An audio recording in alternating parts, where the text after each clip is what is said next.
Uspeh na smeh, nov kraj, novi gostje in naj vam takoj povem, da se nahajamo na Bledu in sicer v ateljeju Laurus. Tako, z nami pa Irina Ambrožič-Zupan.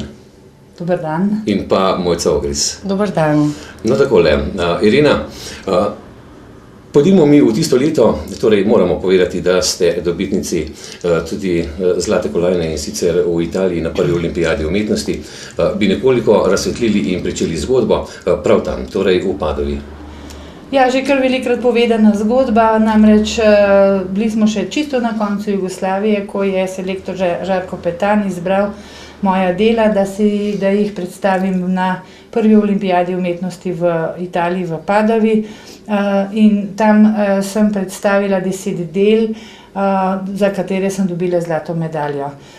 Bilo je sodelujočih 12 držav, bili so tudi kar dosti močne države, tako da je bilo ta dogodek meni nekaj nepričakovanega in nekaj, kar seveda še danes nekako si ne morem predstavljati, da se je to res zgodilo. No, prav luštna zgodba kroži, kako pravzaprav je prišel ves ta nakit v Italijo. Saj takrat ni bilo tako lahko priti preko carine. To je bilo res proti koncu pač naše države, bivše prejšnje, se je tako zgodilo, da pač nakit, ki sem ga 3 mesece prej peljala na drugo razstavo, in to je bilo sodelujočih več zlatarjev, oblikovalcev iz Slovenije, nismo prišli z vsemi papirji, ki so bili potrebni, nekako čez mejo. Tako da za to priložnost prvo olimpijado v Padovi smo skrili nakit kar v avtomobilsko gumo in tako smo ga pripeljali čez mejo. In seveda nazaj je bilo pa tudi še malo težje pripeljati, zaradi tega, ker je to že po nekaterih medijih krožilo in je bilo kar težava nazaj ga tudi pripeljati. No, vendarle pa nikakor niste pričakovali takega uspeha. In ko ste izvedeli ste pa po telefonu, da ste pravzaprav dobitnica zlate medalje. No, to je bila pa ena hecna zgodba. In sicer res, gospod Petan je poklical v Slovenijo in povedal, mene ni bilo, in je povedal moji mami, da seveda nas pričakujejo na ključni podelitvi in niso pa Jugoslovani še takrat poslali zastave in želja je bila oziroma naloga moja, da pripeljem s sabo jugoslovansko zastavo in pa himno. No, in jaz sem res to zares vzela. Najprej nisem mogla verjeti, da bi to bilo res, potem sem si pa naloge lotila in sem šla na jeseniški radio, kjer so mi dali eno tako hecno veliko ploščo, na kateri so bile vse jugoslovanske uradne pesmice, od za pionirčke, za mladince in seveda naša himna, malo je bila tako vegasta. No, in ta seveda ni zadoščala, tako da smo si naročili tisto himno original, bolj lepo posneto iz slovenskega radia. Zastave pa nisem dobila, tudi mi ni bilo povedano, kakšno je to za namizo, je to za nadrog, tako da zastave nekako nisem dobila, da smo prišli tja brez te zastave in drugovi, ki so bili pred to dvorano, kjer so podeljevali medalje, so bili vsi napolnjeni z zastavami vseh držav, ki so sodelovali in še 6 spremljajočih držav, ena je bila pa prazen kandelaber in to je manjkala jugoslovanska zastava. Kakšni pa so bili občutki ob podeljevanju, torej, ko so vam dali preko vratu tisto težko zlato medaljo? Ne vem, še danes se ne morem, če nekako takrat še ni bila taka tehnologija in nismo imeli še kamere in tako naprej, tako da če ne bi medalje posedovala in ne bi jo imela tukaj, bi včasih si mislila, da sem se sama sebi zmislila, ker je bilo tako nepričakovano. No, s prvo gostjo smo pričeli, Mojca, v preteklem času, nadaljevali bomo v sedanjem času in pa prihodnost pa začniva še midva tako. Torej, kdaj ste se pa vi pravzaprav pridružili Irini? Pravzaprav že tudi v preteklem času in to je bilo že 20 let nazaj. Takrat sva z Ireno začeli, tako da tudi, ko bi rekla, sem bila prisotna pri tej, ki je prinesla pač to medaljo domov, a ne, ki je prišla nazaj, tako da sva to pravzaprav podoživljale skupaj. Vmes pač sva šle malo narazen, vsaka svojo pot. Ostale sicer obe dve zveste zlatarstvu in se pred skoraj 4 leti zdaj že spet odločile, da začneva skupaj. Mojca, vaše oblikovanje se verjetno malo razlikuje, vse tako bo videti tudi v naših kadrih. Pravzaprav, v čem se razlikuje? V čem vi ste bil lokalen? Ja, v tem, da verjetno sem, kako bi rekla, bolj nagnjena k realizmu. Zelo so mi všeč, kako bi rekla, realistične oblike in že od nekdaj se mi je zdelo pač težko ponoviti naravo, jo poustvariti naravo, ker ona je pač tako popolna, da jo zelo težko poustvariš, sploh recimo na moj način oblikovanja, na ta način oblikovanja, ki ga pač obe dve uporabljava, ker stvar ti je veliko lažje mogoče narediti z kakšnega voska, pa jo potem odliti, a ne, dejansko pa sestavljati to naravo je mogoče bolj težje. Meni je to majhen bolj zanimiv s tem, da občasno seveda tudi pač se pri meni pojavljajo določene zgodbe. Navdihujejo me pač sama narava, to se vidi tudi v kamnih, ki so zelo radi, recimo fosili, sploh niso plemeniti kamni, dragulji. Recimo v tem se razlikujem. Rada imam žico, rada imam tudi veliko površino, včasih svetlo, včasih motno. Odvisno od navdiha, od mojega razpoloženja, od osebe, za katero delam. Kako pa pravzaprav razložiti strankam, ko pridejo? Več ali manj vemo, da obstajajo tudi take vrste ljudi, kot smo govorili z našo gostjo iz Rusije. Torej, zlato in pa kamen, nič pa kakšna izdeljava, kaj pomeni, ali je to unikat. Kako pa pravzaprav s takimi strankami postopate? Prvo, kar je, pač midve vsako stranko, kako bi rekla, mogoče se bo malo čudno slišala, ampak izobrazva, ker pač najin nakit je tako specifičen, da pač morajo biti tudi stranke specifične, ki razumejo, ki vejo, zakaj se kakšna stvar tukaj dogaja, zakaj sva stvar naredili tako, kakor sva jo, ali pa jo nisva tako, kakor so jo recimo one pričakovale. Gre se pa pač za tisti, kako bi rekla, stik s človekom, ne samo po postavi, po zunanjosti, stik s človekom, z njegovo osebnostjo, to se pravi, v nakitu ne bi bilo del mene, recimo večinoma mene, ki ustvarjam to zadevo, ki dobim navdih, in seveda tudi del stranke, ki me vodi, ker ona bo to stvar nosila ali pa podarila komu ali kakorkoli, in ta predmet, ta stvar ne bi pač ustrezala meni in njej. In treba je pač se ukvarjati s stranko in ji razložiti, in večinoma, kako bi rekla, sprejmejo, naja začutijo, tudi moram reči, da ostanejo, se vračajo in... No, vrača pa se tisti, ki je več zadovoljen, ne? Ja. No, torej, če se posvetimo spet naši gosti Irini. Irina, zlatarska dogma in pa normativi, čiste linije, gladke površine in tako naprej, v vaših izdelkih pa tega tudi malo ni občutiti. Kako pravzaprav ste prišli na to idejo, pravzaprav na to vrsto ustvarjanja? To pravzaprav ni ideja, to človek, ki sam začne nekako, to je v meni. Ne morem reči, sploh ne morem pomisliti, kako sem začela to nekako.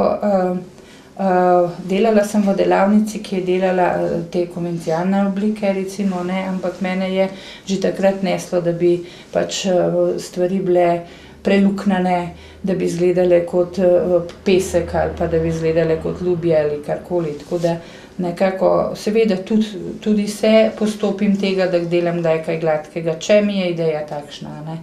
Tako da To je moj način izražanja. No, vendarle pa te oblike in pa ta tehnologija izdelave nakita je bila vendarle takrat, ko ste to pričeli, malo revolucionarna, kaj ne? Ja, za naš prostor precej. Moram povedati, da v Skandinaviji delajo nekaj takega, čeprav se nisem zgledovala po njih. Kot rečeno, je to bilo že v meni nekako. Oni delajo tudi grobe stvari, nekako tako, kot jih jaz opišem, da so grobe, ampak še bolj grobe, recimo, ne, predvsem v srebru. Mene pa je potegnilo, no, zdaj nekako sem prišla do tega, kako material mi nudi to. Ne, zlato je takšen plemeniti material, da ima več lahko možnosti oziroma lahko ga vlečem do tenkega in naredim senzibilno stvar, lahko se sveti, lahko žarki preskakujejo z ene palčke na druge recimo, ali pa grobo površino, ki zgleda kot en relief zemlje ali karkoli in to največkrat mene potegne v idejo. Zlato je plemeniti material in prva asociacija na makarone. To pa sem že izjavila, ne vem, ali bom kaj užalila. V glavnem, ja, tisti nekaj zlata, bom rekla, se vliva po svetu, v industriji je lahko tudi lep nakit, ampak to, kar hočem reči, zlati makaroni so pa preobilni ali pa mogoče za premalo občutka vliti zlati makaroni, no, bom tako rekla. No, pred kratkim Mojca sta tudi razstavljali v Šivčevi hiši v Radovljici. Nenavadna razstava in ogledalo se je te razstave pa kar precej ljudi. Torej, vsi ti občutki in pa, da je bilo v redu. Ja, ta razstava nama je res zelo ponos, tudi eno leto, malo manj kot eno leto prej, sva bile počaščeni in sva jo pač imeli na gradu razstavo in sicer ob 1000-letnici Bleda sva imeli to čast, da so nama odstopili 2 prostorčka na Blejskem gradu in tam sva imeli zelo lepo razstavo. Moram pa reči, da poseben ponos je pa Šivčeva razstava in sicer nama je uspelo uresničiti tudi željo, da bi imeli ta nakit potopljen v vodi in da bi to brezčasnost ponazorile tudi na zanimiv način pač predstavljen nakit in življenje in kroženje in pravzaprav bistvo nakita, naj nakit ne bi pač tudi ostal večen, ne moden, ne modne muhe, ampak nekaj, kar bi prehajalo iz mame na hčerko ali pa na sina, glavno, da bi ostal tudi družinski nakit. Ker ne bi imel letnice, ne bi bil povezan z modo, ne bi bil povezan z drugimi dogodki in z drugimi, kako bi rekla, zadevami, ki so se dogajale ob njegovem nastanku. No, vendarle pa nakit potopiti tudi, to je unikat. Ne, mislim, da pa to ni glih unikat. To je bila pač ideja, ki je bila izvedena in je bila že sicer izvedena. S tem, da mogoče ne v našem prostoru. Drugače je bila pa tudi ta ideja že izvedena. Bolj problem je, kako to stvar izvesti v eni pač galeriji, ki si moraš vse to pripraviti in tudi finančno ali drugače, da to pač izvedeš in da bi rekla, tudi Šivčeva hiša se mora posebej zahvaliti, je imela posluh za to izvedbo. Je imela posluh in so nama precej pomagali in tudi sva dobila neke prijatelje in sponzorje, ki so nama tudi omogočili, da je bila ta osvetlitev pravilna in vse te stvari, kar je mečko bolj. Ja, malo bolj je to kompliciran, eno tako razstavo pripraviti. No, malo je komplicirano pripraviti tako razstavo. Irena, vsak misli, da je to razstava, da je to narejeno hitro. Bi lahko razsvetlili torej našim gledalcem tudi, kaj vse pravzaprav za tako razstavo potegne? Prvo, kar je dela, v vsakem primeru. Dela morajo biti kolikor toliko vredna neke galerije. Prvič, da te sprejmejo, drugič pa tudi sam ima človek eno dolžnost, da takšne stvari pripraviš v enem takšnem, bi rekla, konceptu. Zdaj, ideja sama, kot se je Mojca rekla, je bila nekako pol leta prej se nama je rodila in kar nekaj je bilo potrebno poizkusov narediti, kako bo recimo povečava nakita je bila tukaj, osvetlitev je bila drugačna, svetloba je šla od spodaj gor, kar človeku naravno ni najbolj, bi rekla, naravno in nekako zadovoljne sva, da nama je uspelo. Želja nama je bila, da bi, in delno je uspelo, da je postal akvarij, kot sva imenovali, to so bili vitki stolpi, v vsakem stolpu je bilo 100 litrov vode, to se sliši veliko, vse skupaj tono vode, ampak ni bilo več kot 80 cm visok stolp, kar se tiče stekla, recimo, ne, in da bi v prihodnje mogoče imava cilj še bolj doseči, da postane vsak ta stolp svoj medij, brez dodatne luči in to bi recimo potem bilo ena ideja zaključena, mogoče, da nam bo to še uspelo. Kaj pa razstava na gradu, torej 1000. obletnica Bleda in pa avtentično okolje, kamor konec koncev v tisti grad tudi spadajo vsi ti rubini, smaragdi, diamanti, briljanti in tako naprej. Kako pa pravzaprav je tam vse skupaj izgledalo? Ja, midve sva Blejke. In v prvi vrsti za mene, za naju obedve skupaj je bila to čast v prvi vrsti kot Blejke, da za to priložnost 1000-letnice Bleda se tam predstavljava. Na grad je prišlo res veliko, ne morem povedati koliko, v 3 tednih, koliko je bilo to ljudi, samo v enem dnevu je bilo 3000 obiskovalcev, recimo, ne, samega gradu in seveda tudi najine razstave zraven. Nič drugega ne morem reči kot v čast, da sva pač doma na Bledu to razstavo lahko pripravili. Biti, postati oblikovalec. Mislim, da je to povezano tudi s časom in pa z mnogo energije vložene. Kako pravzaprav pa so bila tista pota, torej pionirska, kako ste si utrli pot v to kulturno zvezo? V kulturno zvezo niti ne tako težko, ampak na začetku mojega dela, to je 30 let, že kar nekaj kilometrov je za mano, recimo, ne. Pred 30 leti z eno drugačno obliko, z drugačnim pristopom k oblikovanju je pa res bilo nekoliko bolj težko, ne. Da so naši ljudje še danes, recimo, je mogoče nakit nekoliko drugačen in vsakdo nima oči za te stvari, recimo, ne. Me pa preseneča zelo, mogoče je naš nakit že toliko poznan v našem prostoru, v naši domovini, da ni več takega šoka, recimo, ampak turisti nekateri pa še vedno pa so mogoče svetovljani ali kakorkoli, ampak drugačnosti ne sprejemajo tako hitro kot, recimo, bi rekla, da naši so veliko ljudje bolj dostopni do tega. No, veliko bolj so dostopni do tega. Kakšna pa je razlika? To je očitno opaziti tudi v tem ateljeju. Ko kupuje Slovenec ali pa ko kupuje tujec? Na kaj se osredotoči tujec in na kaj Slovenec? Ne vem, to je pa od osebnosti odvisno. Pogosto, nasplošno bi pa rekla, da, kako naj rečem, naši ljudje se seveda poslužujejo nakupa nakita pri nama bolj za velike obletnice. Mogoče ne, to, kar je tudi lepo za naju, ker, kot je Mojca rekla, prihaja potem nakit, sorazmerno ni tako poceni, recimo, ne, prihaja iz roda v rod. Tujci pa seveda ne pričakujejo ničesa takega in če premore toliko denarja, da si lahko privošči še kakšen kos nakita, recimo, ne, seveda so ljudje, ki vidijo drugačnost, ki jim je nepopisno všeč, da si rajši odtegnejo od mogoče česa drugega, ne, da si lahko privoščijo. Konec koncev pa delava tudi nakit, ki je z srebra, ki je nekoliko cenejša kovina, čeprav samo kovina. K delu pristopava za srebrno delo ali pa za zlato delo v vsakem primeru z dokaj dosti energije in prav velike ni, ampak malo razlike vseeno je v ceni, če srebra ali pa zlata. Pa uporabljate pri svojih izdelkih zgolj te originalne kamne ali mogoče tudi kakšne kamne iz narave?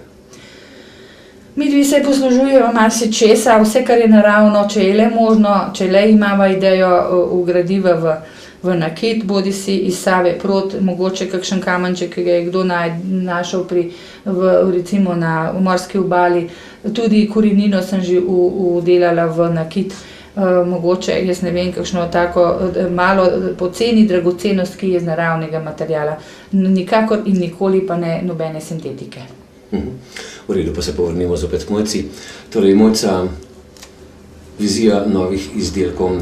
Mislim, da gre kar precej noči takole, kaj ne da? Ali se vam mogoče kdaj po noči utrne, zdaj bom pa naredila to, ono, tretje, zdaj bom realizirala pa ta nakit? Ja, seveda, to se dogaja praktično skozi. Praktično skozi, ne. Mislim, skozi razmišljaš o temu, skozi v temu, vsaka stvar te lahko navdihuje, lahko te tudi ne. Pridejo pa seveda tudi dolgi črni dnevi, ko recimo nimaš in rabiš takrat malo se napolniti ali pa recimo iti v kakšno drugo stvar. Pa spet pridejo kakšni ljudje, pa pride kakšna stranka, pa te pač navdihne.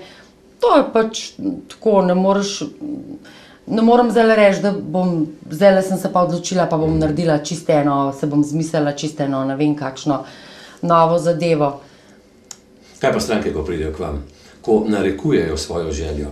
Torej, vi vidite nakit, kako ga boste izdelali, stranka pa hoče povsem drugače. Kako potem uskladiti to željo? Ja, usklajujem to. To se recimo da zelo fajn uskladiti, če pač sva obe dve pripravljene malo popuščati. So pa tudi stvari, recimo, ko jih pač na moj način ne morem narediti tako, kakor bi stranke želele, ker si pač bolj mogoče imajo v predstavi kakšno bolj industrijsko zadevo, ki jo jaz pač s svojimi pripravami ne morem uresničiti. Takrat se to pač zmenimo, ali pač naredimo na drugačen način, ali pa naredimo sploh kakšno drugo stvar. Ker se da veliko stvari se pač da narediti na različne načine, a ne? Kako bi vi svetovali stranki? Nositi 10 prstanov na 10 prstih ali pač enega in tistega, ki se prilega osebi, ali pa pravzaprav, kako bi to svetovali? To je sicer stvar čist osebne kulture. Vsak se pač obleče ali pa si da nakit nase tak, ki ga mu recimo narekuje njegova osebnost, njegove želje ali pa moda, odvisno od tega. Moje načelo je pa tako, da pač ženska ni nekaj, kako bi rekla, drevešček, ampak da je treba to z občutkom. In zraven pač ustrezne obleke gre tudi nek ustrezen nakit, lep nakit. Čeprav moram poudariti to, da glede na najin nakit, naj bi bila garderoba pač na nek način skromnejša. Kadar hočeš, da nakit izstopa, mora biti garderoba skromnejša. Jaz zagovarjam pri zelo izrazitem nakitu en kos in pač majhno črno oblekco. To je pač moja vizija. Vsaka stranka ima pa pač tudi svojo vizijo in ima svoje želje. Mislim pa, da moj nakit, najin nakit, več kot 1 do 2 kosa, mislim, da težko kakšna ženska prenese. Tudi če je bolj visoka, tudi če je zelo samozavestna, ker tudi različni stili se pač potolčejo med sabo in stvar ni več, kako bi rekla, harmonična, ne. Je pa tako, če imate nakit skozi na sebi, se ga nič več ne zavedate, torej ga praktično ni več. Če se spomnite enkrat na mesec, pa ga date gor, je tisti dan pač drugačen in oseba je drugačna in vse okrog vas je lahko drugačno. To je recimo tudi ena vizija v najmu ateljeju, je to, da nakit ima že ime tako, da je to se pravi, na vrh gor vsega, kar si že tisti dan zase recimo naredil, pride na vrh gor še tisti nakit, kar se pocrklaši. Najne stvari naj bi razveseljevale, poudarjale, označevale, kaj še? Ja, pika na i. Pika na i. Ja. In mislim, da je to, naredile lep dan in to zadošča ena lepa stvar, ki vam nekaj pomeni. S tem ne mislim, da bi to mogel biti samo moj nakit, to je lahko tudi industrijska zadeva, odvisno od tega, kako jo pač vi dojemate, kaj vam pomeni in kako jo znate uporabiti. No, če tukaj vzpostavimo, bom izkoristil pač ta odgovor tudi za naslednje vprašanje. Irina, umetnost. Nekateri smatrajo umetnost in pravijo 2-3 čačke ali pa karkoli in to je umetnost. Torej se pojavlja tudi pri teh vaših nakitih mogoče kakšno mnenje tistih nevednih, kaj je to umetnost pravzaprav tudi v nakitu? No, ne vem, izdelovanje nakita bom jaz tako imenovala zadevo. Jaz in prsten lahko imam, bi rekla, v navednicah navdih, idejo, željo, grem, naredim, mi rata, 2 dni, 1 dan, 6 ur in je narejeno. Drugič lahko to stvar z vso željo, z vso energijo grem delati, pa ne nastane tako, kot je treba. Tako da tukaj je, bi rekla, majhen tega, da človek mora biti tisti dan. Ne, zdaj pa ne bom rekla, da pa je vsak dan mora biti z ne vem kakšnim navdihom. Tudi potrpljenja je tukaj nekaj treba, ne, da niza človek eno, recimo za ogrlico, eno na drugo, ampak vseeno radost pa je, če ti uspe na koncu, recimo, kolikor toliko zadovoljstvo, da si to naredil. Zdaj 3 čačke je pa to mogoče to v 3 urah prstan, drugič pa 3 dni ne. Enako tak prstan, recimo, ali pa približno. Tako da tukaj je to zelo relativno. Obema sogovornica hvala in pa v upanju seveda, da bosta ustvarjali tako, da sedaj ali pa mogoče še bolje. Hvala za vaš obisk. Hvala.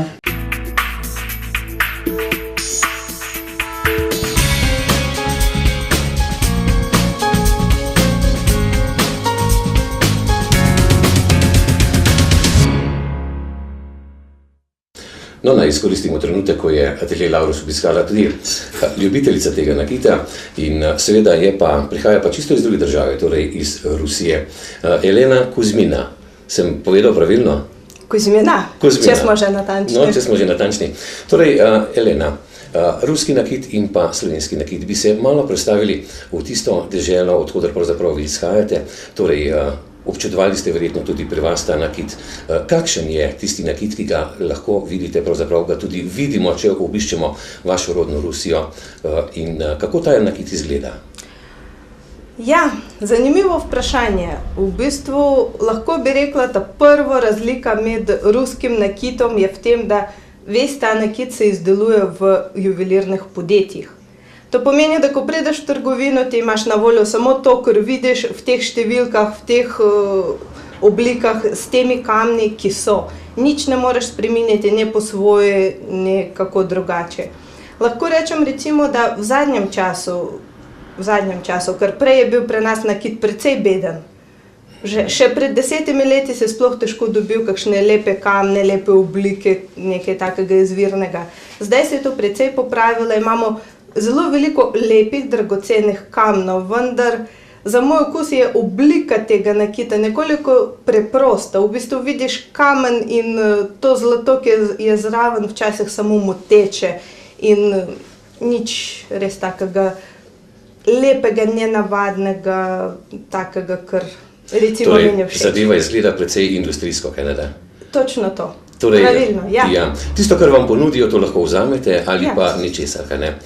Še vedno velja pravilo mogoče pri vaših ljudeh, da je vredno tisto, kar je glomazno, kar je veliko in ne tisto, kar pa je originalno. Recimo kamen, če vzameva primerjavo. Kamen lahko da je steklen, samo da je velik, da je veliko zlata in to naj bi bil tisti nakit, ki je vreden. Ne bi rekla, da je res tako. Pri nas je zelo veliko ljudi, ki imajo odličen okus. Nažalost se to vedno ne sovpada s tem, da imajo tudi denar za lep nakit. In kontra, ljudje, ki nimajo okusa, imajo večkrat možnost, da si kupijo ene take res kamne kot kamne. No, kaj pa ste potem opazili, ko ste prišli v Slovenijo? Vas smemo vprašati pravzaprav, kakšen je vaš poklic, ki ga upravljate? Zdravnica. Aha, zdravnica ste. In to ste na Golniku verjetno, ne? Ja, trenutno krožim na Golniku. Aha, krožiš na... Ja, v redu. Torej, kaj ste opazili? Ko ste prvič prišli na Bled, videli ste Atelje Laurus in kaj vas je tako magično privлекlo? Ja, in zato v bistvu vas moram takoj popraviti, da v bistvu zame slovenski nakit ni enak nakitu od Mojce Pajrena, ni isto kot nakit od Atelje Laurus. Nasplošno o slovenskem nakitu lahko rečem približno isto kot o ruskem nakitu, da je zelo industrijski, resnično od zlatarne celje stvari ali od katerikoli druge zlatarne. Dobiš stvari vse povsod v istih trgovinah, so enake in nič novega, nič lepega, zelo malo kakšnih lepih stvari, resnično lepih. Zato v bistvu prav v tem ateljeju mi je pa pritegnilo to, da praktično ne moreš najti dve enake stvari. Jih ni, ne obstaja.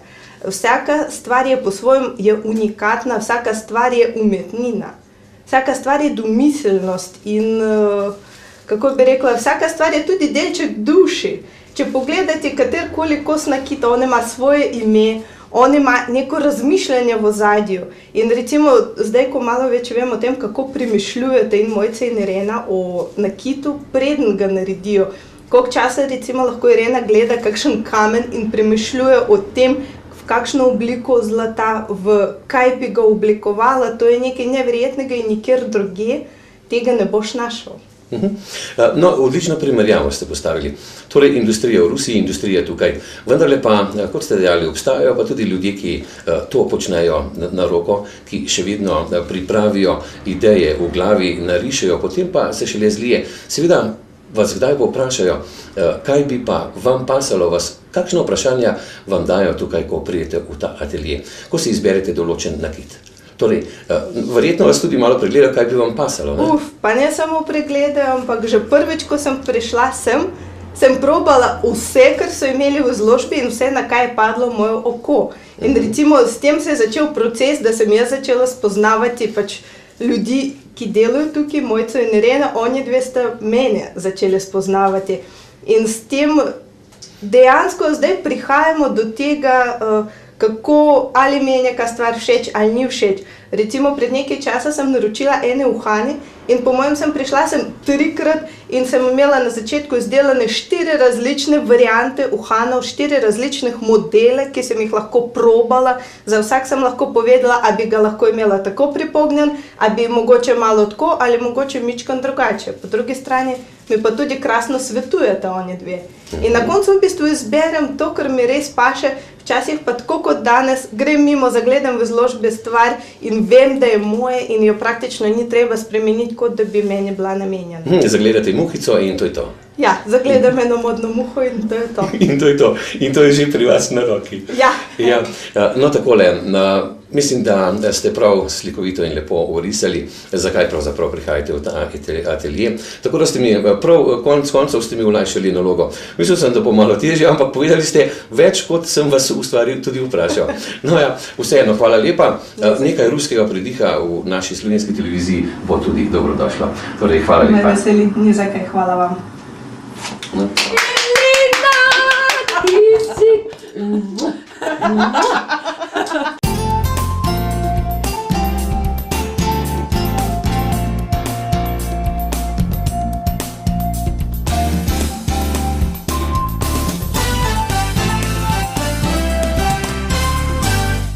Uspeh na smeh, to pot na Bledu in v ateljeju Laurus. Hvala lepa za pozornost in nasvidenje v eni izmed naslednjih oddaj.